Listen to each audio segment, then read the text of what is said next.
What's up? This is Dylan Brooks from the Memphis Grizzlies, and I'm on the three-point conversion. I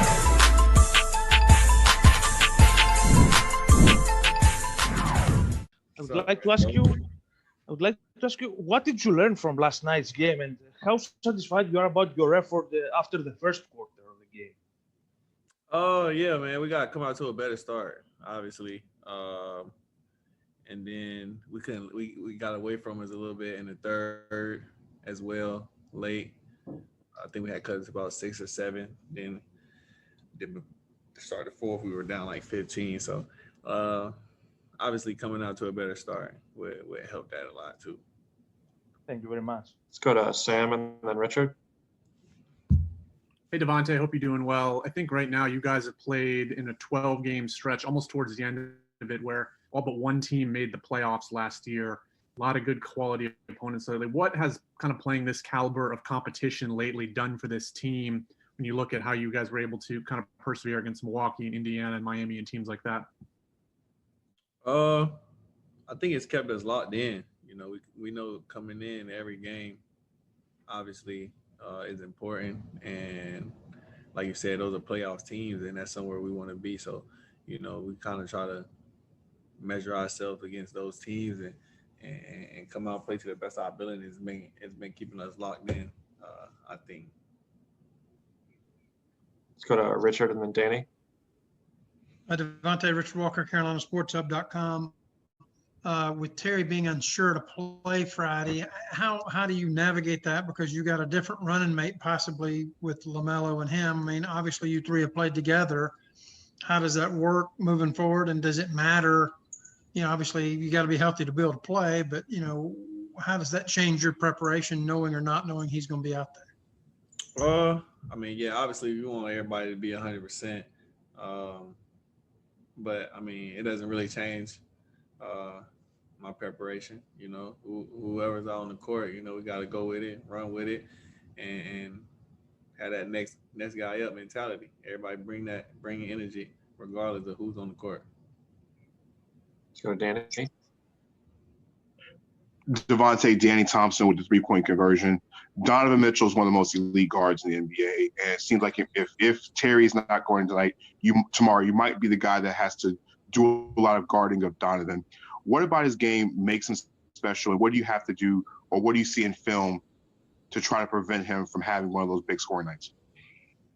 I mean, just like every good player, good scorer, you just gotta try to make everything tough on him. Make sure everything's contested.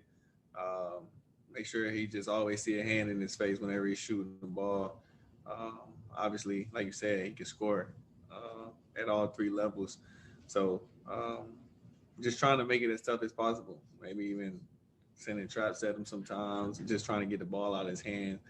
But they got good shooters. They obviously got a good team over there. So yeah, just make it tough on him, man.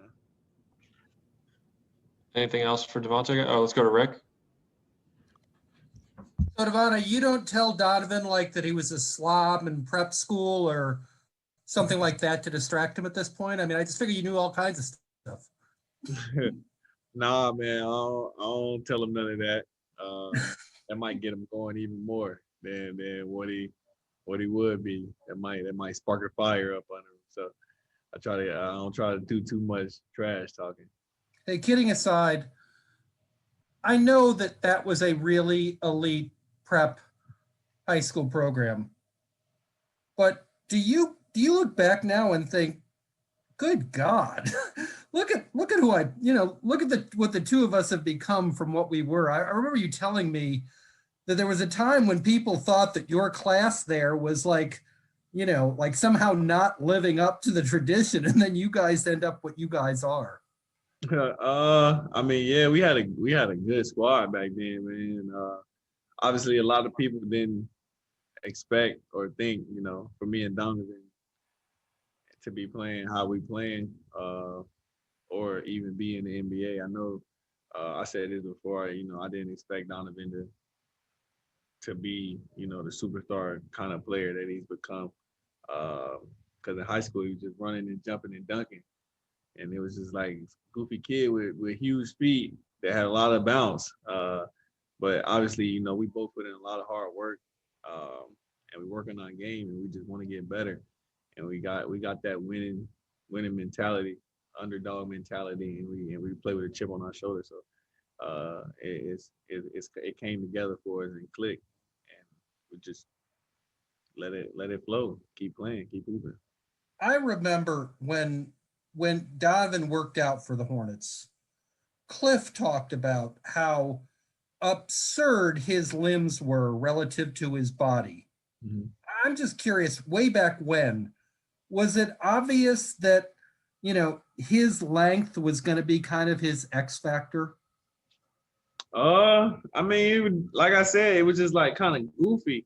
You know, when you're in high school and you're a kid, you just play and you just laugh. And, you know, you talk about each other's feet and your little arms long. And, you know, you really can't jump. You got long arms, Donovan. That was like, you know, you joke about stuff like that. But I think it's definitely become an X factor for him. Getting to the rim, playing defense, you know. But then it's just his talent, you know, is really what it is. Sure thing. Thank you. Wrap up with Christos, guys. Devonte, Coach Borrego said before that Tom Brady's success is a kind of example for everybody. It's a Super Bowl week, so I would like to ask you, either Patrick Mahomes' career or Tom Brady is a kind of example for you. He said, "What's the question?" Yeah, is a kind Patrick Mahomes or Tom Brady's career is a kind of example for you. Like whose career do I like more? Yeah, and if it's kind of example their success. Oh, I mean, yeah, for sure. Obviously, you know, Tom Brady's the GOAT. You know, everybody, you want to have a career like that, long, healthy. You want to win championships. You know what I'm saying? And then, you know, you look at Patrick Mahomes, and a lot of his is early, and he's young, and he's successful, Super Bowl champion, and, you know, great talents, work hard. Like, you can look at those guys and want to be like them and want that. Thank you. Thank you, Devonte. Yes, sir. Thanks, guys. We'll get you a shoot around schedule for tomorrow in a little bit.